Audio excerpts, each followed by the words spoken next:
I turned 65 years old this morning, and not a single member of my family showed up. Not my son. Not my 2 grandchildren. Not even a phone call from my daughter-in-law. They were all too busy laughing, eating, and drinking at a party across town, with her family. Mine didn't even send a card. If you've ever been forgotten by the people you love the most, I want you to tell me in the comments how you handled it. And if you're new here, hit subscribe and share this story, because what I'm about to tell you will make your blood boil. My name is Margaret Walker, and this was supposed to be my first birthday since my husband passed away that felt bearable. Charles died 3 years ago after a long battle with lung cancer, and birthdays since then have been quiet, small affairs, just me, my son Daniel, his wife Amanda, and my grandkids, Lily and Noah. I've been looking forward to this day for months. Not because I expected anything grand, but because I thought it would be a chance to feel part of something again, to fill the empty chair at the head of the table with laughter and the voices of my family. This year, I planned something special, a small backyard gathering at my home on Hawthorne Street in Portland. I spent the week baking my late husband's favorite lemon chiffon cake, ordering a bouquet of fresh stargazer lilies, and even picking out a soft sky blue dress I found on sale at a boutique downtown. I wanted to look nice, not just for me, but for the family photos I imagined we'd take together. 2 weeks before my birthday, I called Daniel to confirm they'd be coming. "Of course, Mom," he said, his voice warm. "We wouldn't miss it for the world." I clung to those words like a promise carved in stone. The morning of my birthday, I woke early, filled the house with the smell of slow-roasted beef, Charles's old recipe, and set the dining table with my good china, the white set with the gold rim I'd saved for special occasions. Around 10 a.m., I got a text from Amanda, running a little behind, "We'll be there later this afternoon." I smiled to myself, picturing the kids tumbling through the front door with their handmade cards and messy hugs. But as the hours passed, the house stayed quiet. Noon came and went. The roast was done, the cake was frosted, and the stargazer lilies sat perfectly arranged in the crystal vase in the center of the table, untouched. By 2 p.m., I still hadn't heard a peep. Then my phone buzzed with a Facebook notification. Amanda had been tagged in a photo. I opened it, and my stomach dropped. There they were, Daniel, Amanda, Lily, and Noah, all smiling in front of a long table covered in balloons and platters of food, at Amanda's sister's house. The caption read, "Celebrating Dad's retirement with the whole family." That was when it hit me. They weren't running late. They weren't coming at all. I sat down at the table I'd so carefully prepared, staring at the 4 empty chairs meant for the people who should have been here. The smell of the roast that once brought my family together now made me nauseous. I thought about calling Daniel, demanding to know why, but something in my chest told me to wait. I needed to hear the excuse they'd come up with. I needed to know just how little my birthday meant to them. Daniel wasn't just my only child, he was my miracle baby. After years of doctors telling me Charles and I would never have children, I found out I was pregnant at 34. I still remember the way Charles lifted me off the kitchen floor, spinning me in his arms, both of us crying. From the moment Daniel was born, I made him the center of my world. When Charles worked long hours at the lumber mill, it was me who read Daniel bedtime stories, packed his lunches, and sat through every piano recital and school play. We weren't rich, but I made sure he never felt like he went without. And when he married Amanda 12 years ago, I welcomed her with open arms. I really did. Amanda was polite, always polite, but there was a distance. She came from a big, close-knit family with Sunday dinners and annual lake trips, and I think she saw me as an obligation rather than an addition to her life. At first, I brushed it off. Not everyone bonds overnight, I told myself. I figured that as we shared holidays and milestones, we'd find our rhythm. But over the years, the invitations from their side of the family outnumbered mine. If I planned a Sunday lunch, Amanda's mother would suddenly need help with something, and off they'd go.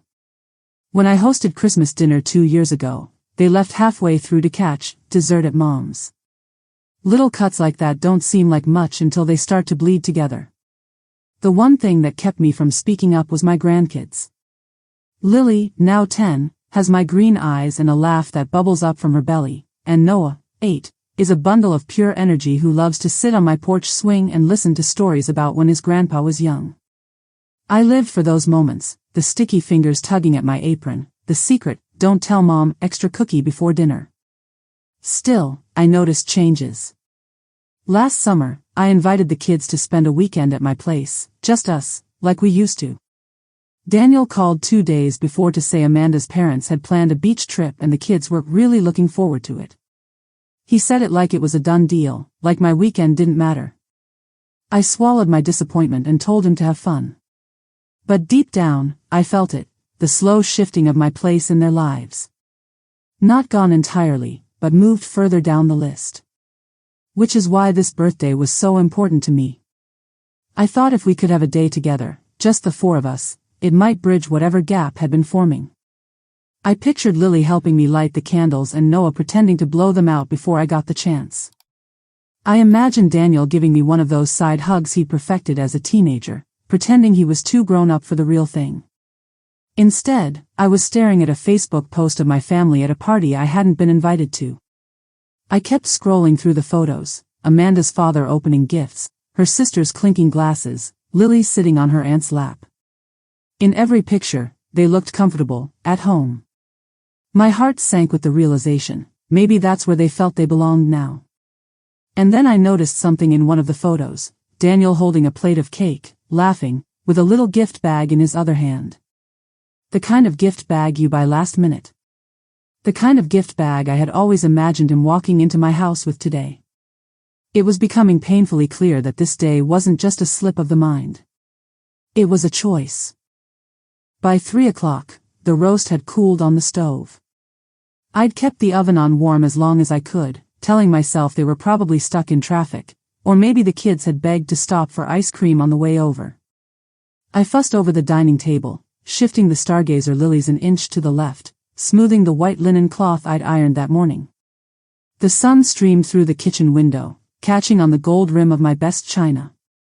I'd set 4 extra places, imagining Lily and Noah squabbling over which chair they got. Even the crystal water glasses gleamed, ready for the kind of toasts Charles used to make, funny and a little too long-winded.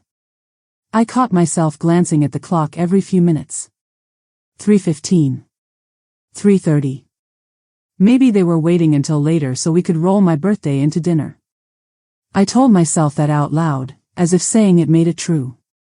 At 4 o'clock, I lit the candles in the centerpiece, their soft glow reflected in the polished silverware.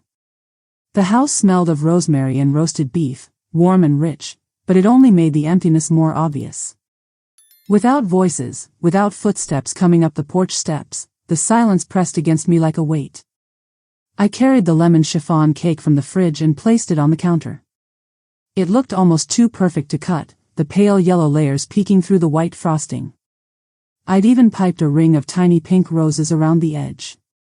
Charles would have teased me for going overboard, then gone back for a second slice.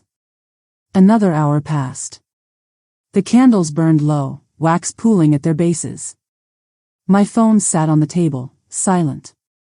I picked it up, scrolled to Daniel's contact, and hovered my finger over the call button more than once. But each time I thought about the sound of his voice, the possibility of hearing an excuse I didn't want to believe, I put it back down. At 5:30, the sky outside shifted to that golden hue that makes everything look softer, kinder. I thought maybe, just maybe, they'd pull into the driveway now, apologizing for being late, carrying the kind of haphazardly wrapped gift only my grandkids could make look charming. But no car came. No laughter spilled from the porch. The only sound was the faint hum of the refrigerator and the ticking of the old wall clock in the hallway, each second making it harder to pretend. At 6 o'clock, I finally sat down at the head of the table. The roast was lukewarm now, the candles had burned down to stubs. I stared at the 4 empty chairs and let the truth settle in. They weren't coming. I told myself I wouldn't look at my phone again. It was too easy to spiral, staring at those photos from earlier, wondering why they chose there instead of here. But the thing about silence is that it makes you desperate for any sound, any distraction. So when my cell buzzed against the table at 6:30, I grabbed it like a lifeline. For a second, I thought it might be Daniel, calling at last. Instead, it was my neighbor, Linda, the one who'd been dropping off casseroles after Charles passed. "Happy birthday, Margaret," she said, cheerful and unknowing. "I just saw the cutest picture of Lily and Noah at that party. You must be so proud, those two looked like they were having the time of their lives." I froze, my grip tightening on the phone. Linda kept talking, telling me how nice it was that Amanda's family had thrown such a big shindig, and how she'd recognized my grandkids right away in the photos. She didn't mean any harm, how could she know, but every word felt like another pinprick under my skin. I murmured something polite and got off the phone as quickly as I could. Then, against my better judgment, I opened Facebook. The first photo that loaded stopped me cold. It was a shot of Amanda's entire family gathered around a long outdoor table. String lights twinkled overhead. In the center sat a massive sheet cake with "Congratulations on your retirement, Dad," scrawled in blue icing. And there, right at the front, was my son, arms slung casually around Amanda's sister. Lily leaned across the table toward Noah, both laughing at something out of frame. They were wearing those matching blue and white outfits I'd bought them last month. Outfits I had imagined them wearing here, at my table, in my house. I swiped to the next picture. And the next. In one, Amanda's father was giving a toast, everyone raising their glasses, including Daniel. In another, Lily and Noah were on a small stage with a microphone, singing some silly family song I didn't recognize. By the fourth photo, my throat burned. It wasn't just that they were having fun, it was that they looked rooted there, like that was their place, their people. Then I saw it, a close-up of Daniel holding a bright red gift bag. The caption underneath read, "So glad you could make it, Dan and family. It means the world to have you here today." I didn't realize I was crying until a tear slid down my chin and landed on the linen tablecloth. My jaw tightened. I could almost hear Charles's voice in my head, low and steady, "Don't let them walk all over you, Maggie." I pushed my chair back from the table, the legs scraping against the hardwood. The candles were nothing but pools of wax now. The roast was stone cold. My birthday cake sat untouched. I thought about every time I'd rearranged my plans for them. The Christmas Eve I skipped church because Daniel wanted to open gifts early. The Easter I drove across town with a trunk full of food because Amanda's mother wasn't up to cooking. The dozens of weekends I'd stayed home, just in case they decided to stop by.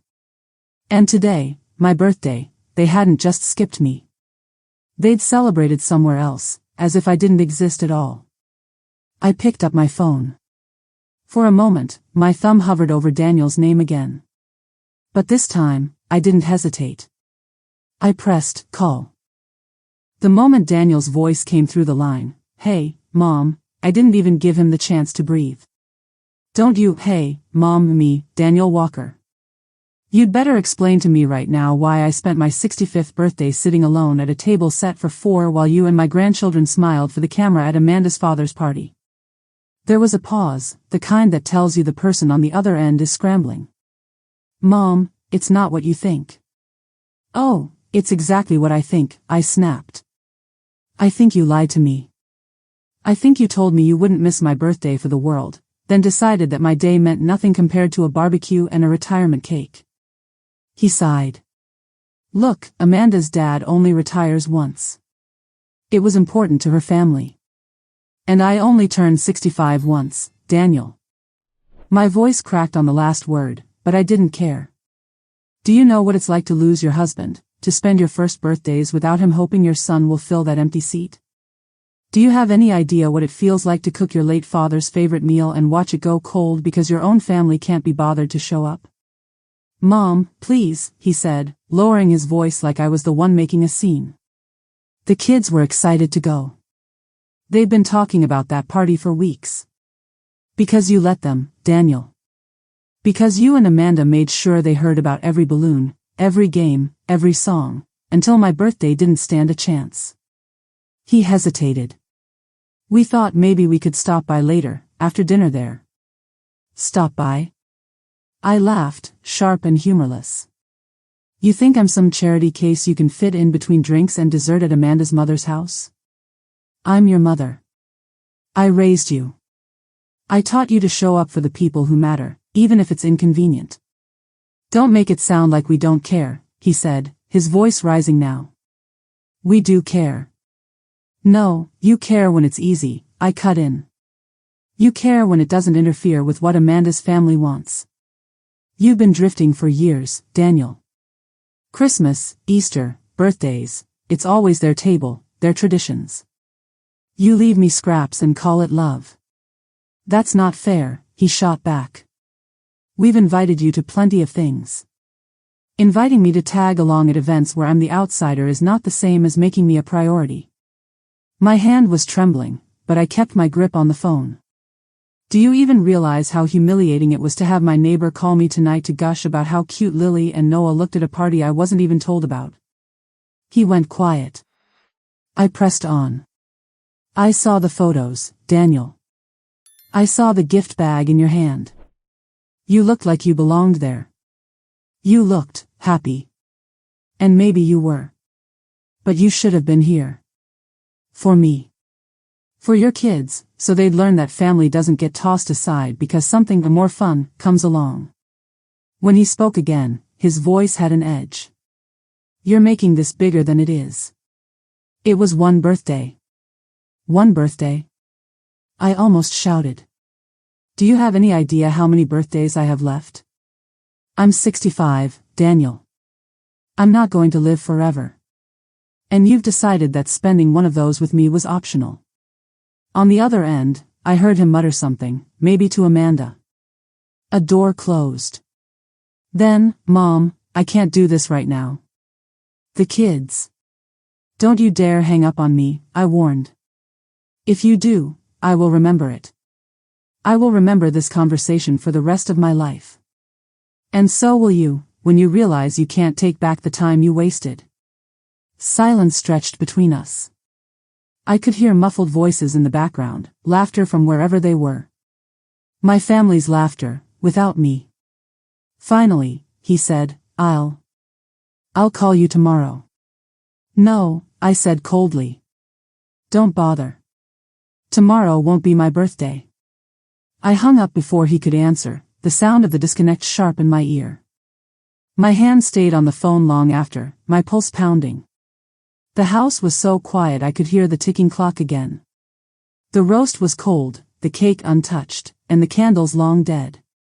My 65th birthday had ended, not with a song or a hug, but with me sitting alone, staring at an empty table and wondering how it had come to this. After I hung up, the silence in the house felt different, heavier, like it had settled in for the night. I blew out the last candle on the table, even though it had been dead for hours, and carried the roast into the kitchen. The meat was tough and gray now, the rosemary scent bitter instead of warm. I wrapped it in foil and shoved it into the fridge, not because I planned to eat it later, but because I couldn't stand to look at it anymore. The cake stayed on the counter. Its perfect white frosting and delicate pink roses mocked me in the dim light. I thought about cutting myself a slice, but the idea made my stomach turn. What good was cake without someone to share it with? I carried my phone into the living room and sat in Charles's old armchair. The indent of his weight was long gone, but it still felt like his chair. Sometimes I'd sit here and close my eyes, imagining the sound of him clearing his throat before speaking, the way he'd rub his thumb along the armrest when he was thinking. I wondered what he'd say now. I could almost hear it, calm, measured. You've given too much, Maggie. You've made it too easy for them to take you for granted. And maybe he'd be right. At 9 o'clock, the phone rang again. I didn't recognize the number, but I answered anyway. Margaret? It's Susan. My heart softened. Susan had been my best friend since high school, the one who'd sat beside me in the hospital waiting room when Charles was in surgery, the one who called me every Sunday just to check in. I saw something on Facebook, she said gently.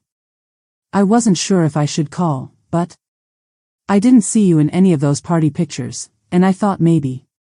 I wasn't there, I said simply. My voice sounded flat, even to me. They didn't come here either. Daniel called it one birthday. Susan let out a noise somewhere between a sigh and a growl. Oh, Maggie. I know you've been trying to keep the peace, but that's not just inconsiderate, that's cruel. You don't treat your mother like that. And those kids, they're learning from this, whether Daniel realizes it or not. Her words struck me because I'd been thinking the same thing. Lily and Noah weren't just missing my birthday, they were watching how easy it was to sideline me. I don't want to be bitter, I said. But I'm tired, Susan. Tired of waiting around for scraps of their time. Tired of being polite while they treat me like the backup plan. Then stop waiting, she said without hesitation. Stop making yourself so available. Let them feel what it's like when you're not there to pick up the pieces. I sat back, letting her words sink in. Could I do that? Could I pull back without cutting them off entirely? The idea felt foreign. After all, Daniel had been my world for so long, but it also felt liberating.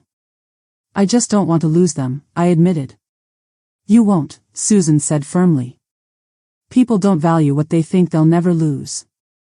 Sometimes you have to remind them you're not guaranteed.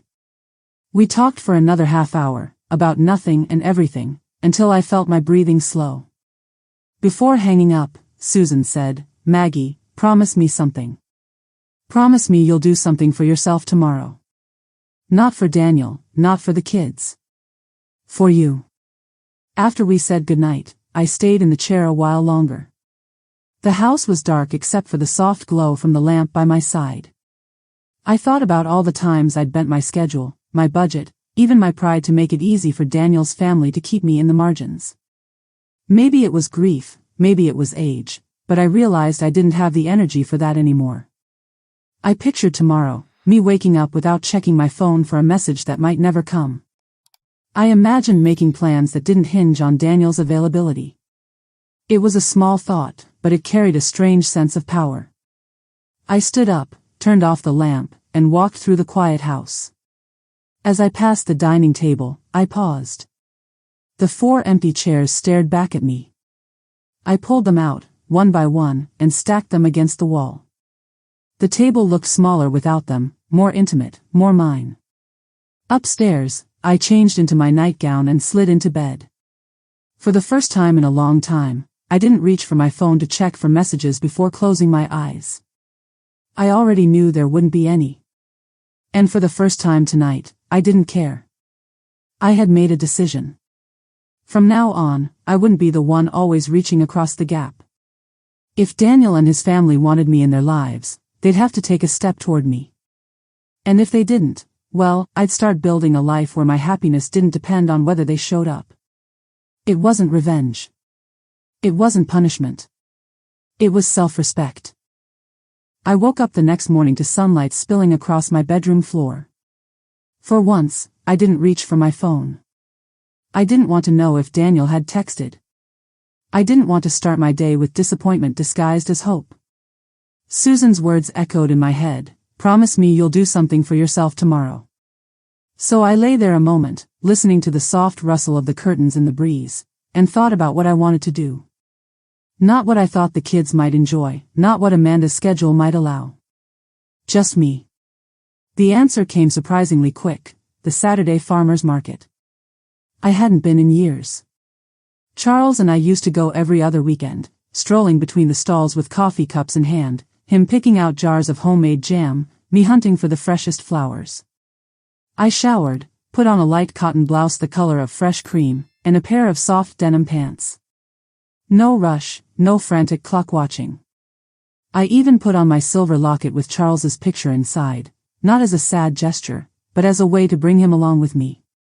The air outside was crisp, carrying the scent of early summer blooms and fresh bread from somewhere down the block. I parked a few streets away from the market so I could enjoy the walk. The chatter of vendors drifted toward me, mingling with the sound of guitar music from a street performer. I wandered slowly, letting my senses lead me. A stand with plump heirloom tomatoes. Another with bundles of lavender tied with twine. A bakery stall with cinnamon rolls so fragrant they stopped me in my tracks. I bought one, still warm, and found a bench near the fountain to eat it. For the first time in days, maybe weeks, I felt a lightness in my chest. Nobody was rushing me. Nobody was pulling me away to somewhere else. This moment belonged entirely to me. I bought a bouquet of sunflowers, bright, unapologetic yellow, and tucked them under my arm. As I moved through the crowd, I caught sight of an older couple holding hands, laughing at something only they could hear. It made me think of Charles, but instead of the sharp ache I'd grown used to, it brought a gentle warmth. Halfway through the market, I ran into Janice from church. "Margaret.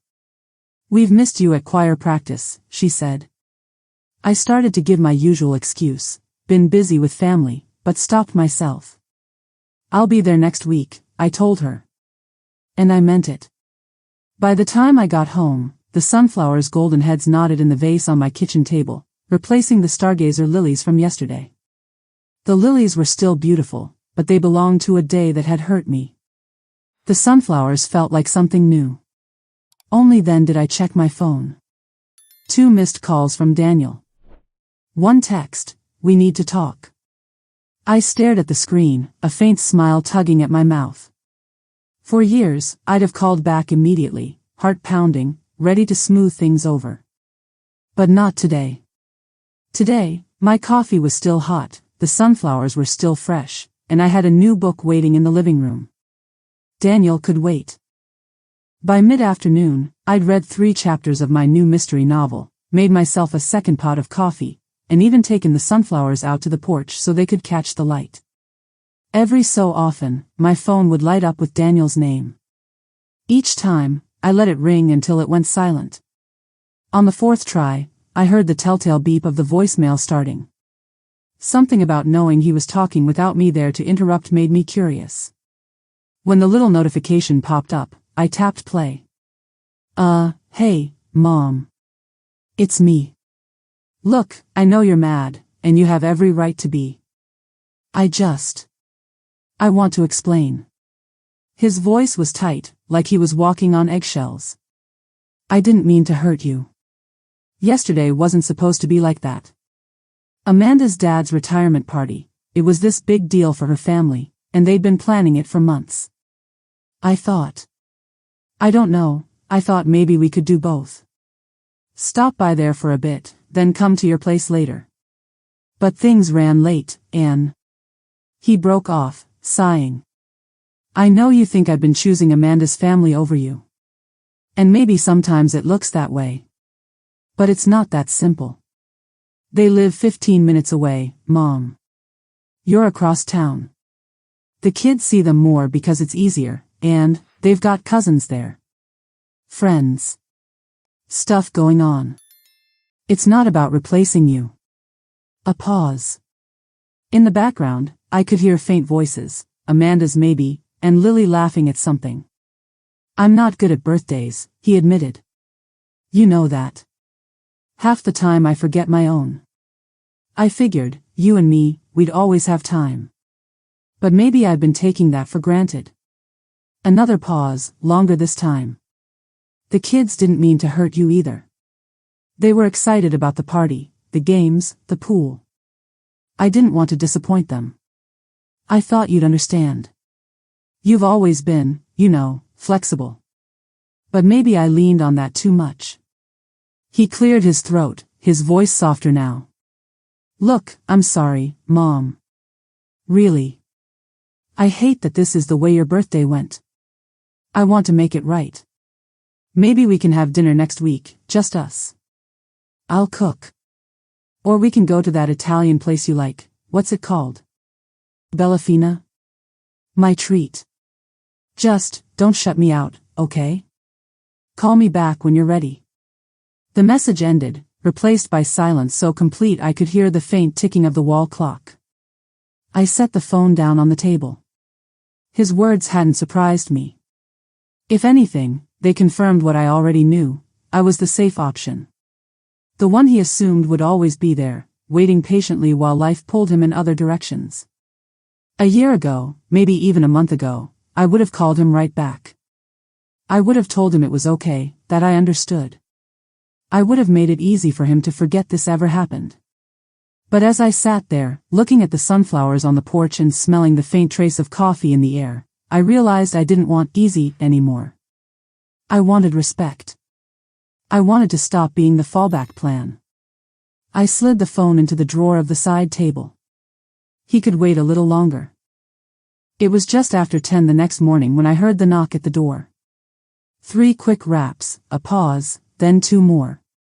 I knew that rhythm. Daniel had been knocking like that since he was a teenager, as if the door belonged to him no matter where he was. I stayed in my chair a moment, hoping maybe he'd give up if I didn't rush.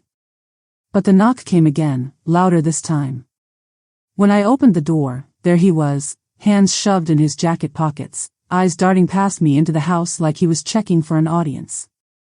"Hi, Mom," he said.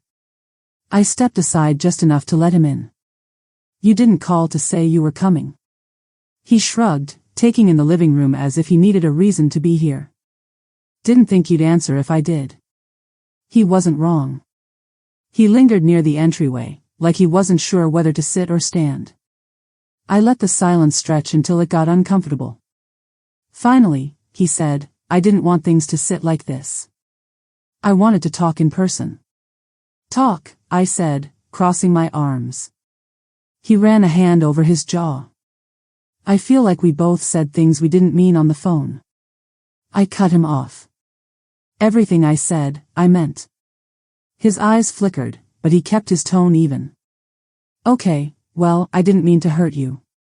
And I know showing up at Dad's party instead of your birthday was wrong. You didn't just anything," I interrupted again. "You made a choice. You chose them over me. And not for the first time." He sighed, shifting his weight like he wanted to move past the point. "I'm here now. Can't we focus on fixing this instead of rehashing every little thing?" "Every little thing," I repeated, my voice sharper than I intended. "You think years of being second place to Amanda's family is a little thing?" He held up his hands. "That's not what I'm saying. It's what you've been doing," I shot back. "And now you're standing in my living room expecting me to just, what? Be grateful you showed up today?" He winced. "I'm trying, Mom. You're making it sound like I don't care." I leveled my gaze at him. "You care when it's convenient, Daniel. That's the problem. You assume I'll always be here, ready to welcome you, no matter how many times you put me last." The muscles in his jaw worked. "So what, you want me to choose between my wife's family and you?" "I want you to treat me like I matter," I said simply. "Like I'm more than an afterthought. Like my time, my feelings, my milestones mean something." He looked away, staring at the framed photo of Charles on the wall. "Dad wouldn't want us fighting like this. Dad would want you to show up for your mother," I said, my voice steady. "He'd want you to understand that respect isn't just saying, 'I love you,' it's proving it." For a moment, the only sound was the ticking clock in the kitchen. Daniel shoved his hands deeper into his pockets. "I don't know what else to say," he admitted finally. "I messed up. I know I did. But I don't want this to turn into something permanent." I didn't answer right away. I walked to the door and opened it. The cool air spilled in. "I think you should go, Daniel. I'm not ready to have this conversation on your timetable." He stared at me like I'd just spoken another language. "You're kicking me out?" "I'm setting a boundary," I corrected. "You wanted to talk in person? Fine. But next time, you'll call first. And you'll come ready to listen instead of defend." His face tightened, but he stepped toward the door. "Okay. I guess I'll wait for you to call." "You might be waiting a while," I said. He lingered one last second, like he wanted to say something more, but then he stepped outside. I closed the door behind him before the words could come. For the first time in a long time, I didn't feel guilty. It was just after 10 the next morning when I heard the knock at the door. 3 quick raps, a pause, then 2 more. I knew that rhythm. Daniel had been knocking like that since he was a teenager, as if the door belonged to him no matter where he was. I stayed in my chair a moment, hoping maybe he'd give up if I didn't rush. But the knock came again, louder this time.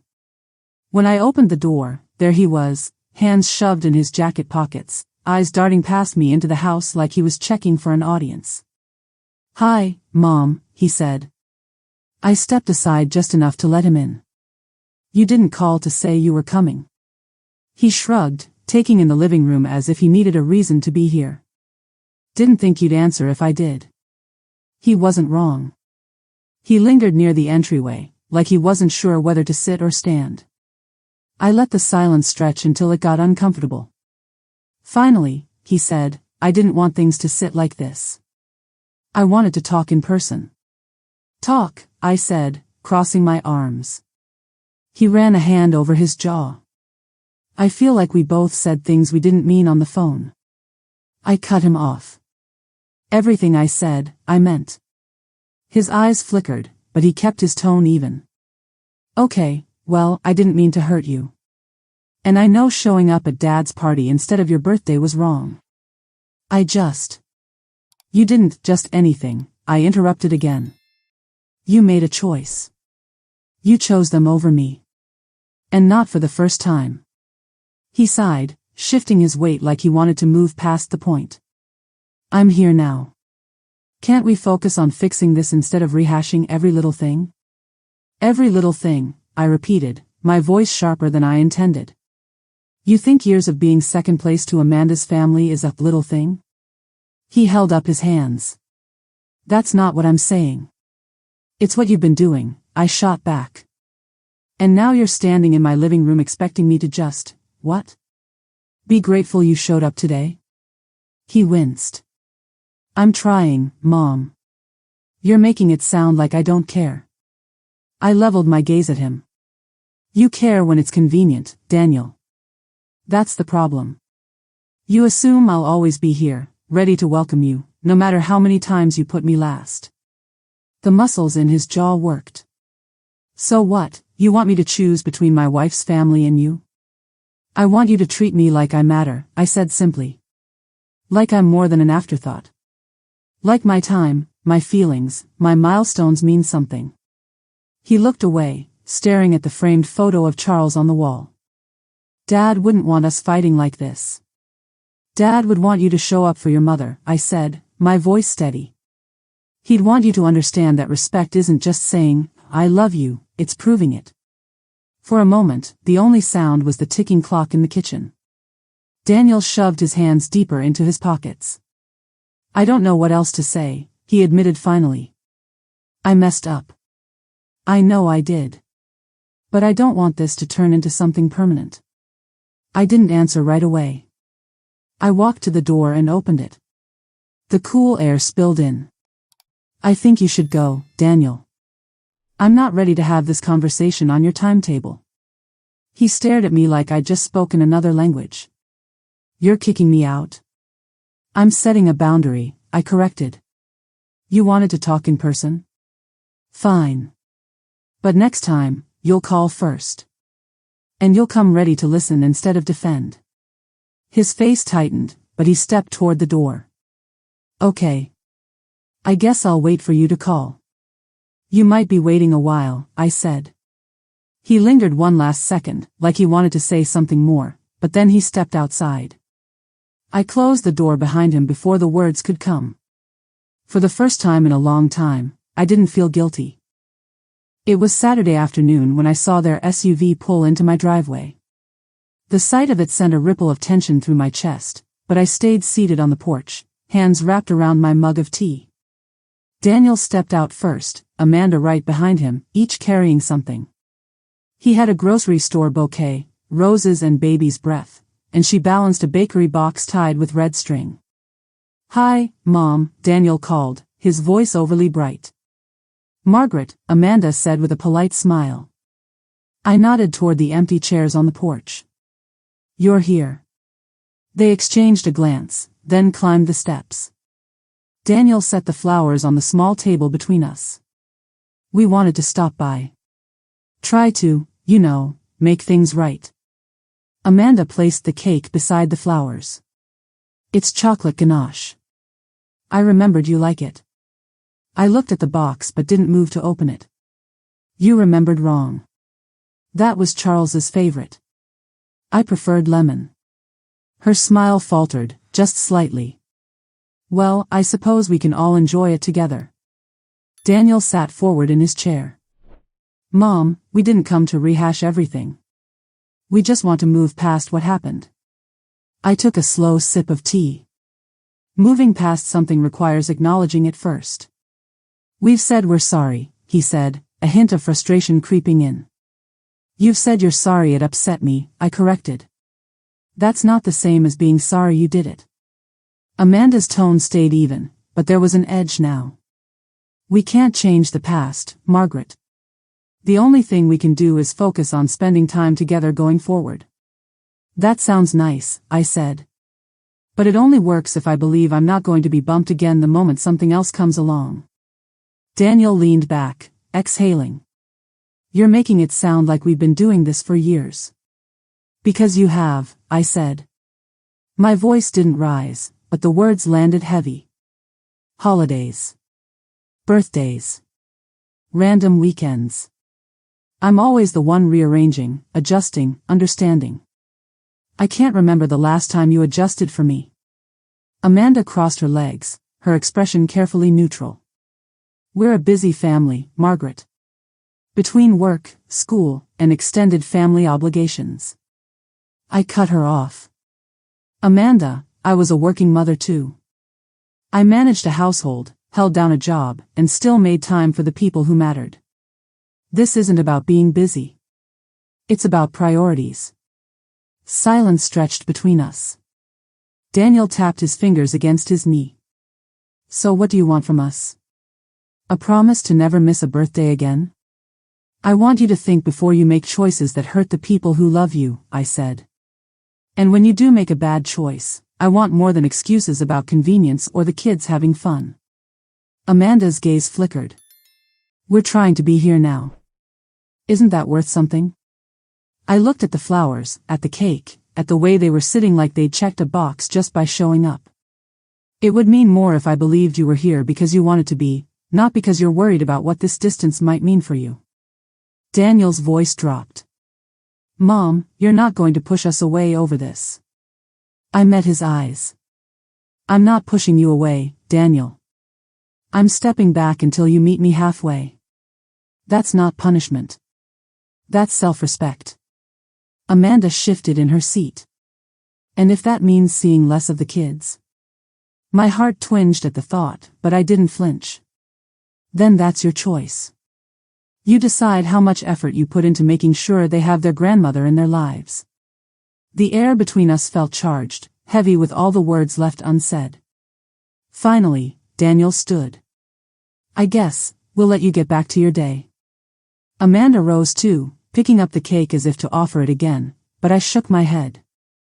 Leave it, I said. It'll make a nice dessert for me and Susan tomorrow. They walked back to the SUV without another word. I sat on the porch and watched them go, the flowers still on the table, the cake untouched. I knew then that whatever happened next would set the tone for the rest of our relationship. And it would be my terms, or nothing. It was nearly a week before I heard from Daniel again. This time, it wasn't a text or a voicemail. It was a knock at my door just after sunset. When I opened it, he stood there holding a grocery bag in one hand and, in the other, a small vase with fresh yellow tulips, my favorite. Amanda wasn't with him. I made dinner, he said, almost shyly. Well, I cooked at your place. Hope that's okay. I stepped aside without a word, letting him into the kitchen. On the counter, I saw a pot of simmering soup and a loaf of crusty bread still warm from the oven. It's not much, he said, ladling the soup into 2 bowls. But I wanted to do something for you. No occasion. Just because. We sat at the table, the same table that had felt so painfully empty on my birthday. For a few minutes, we ate in silence. Then he put his spoon down. Mom, I've been thinking a lot about what you said, he began.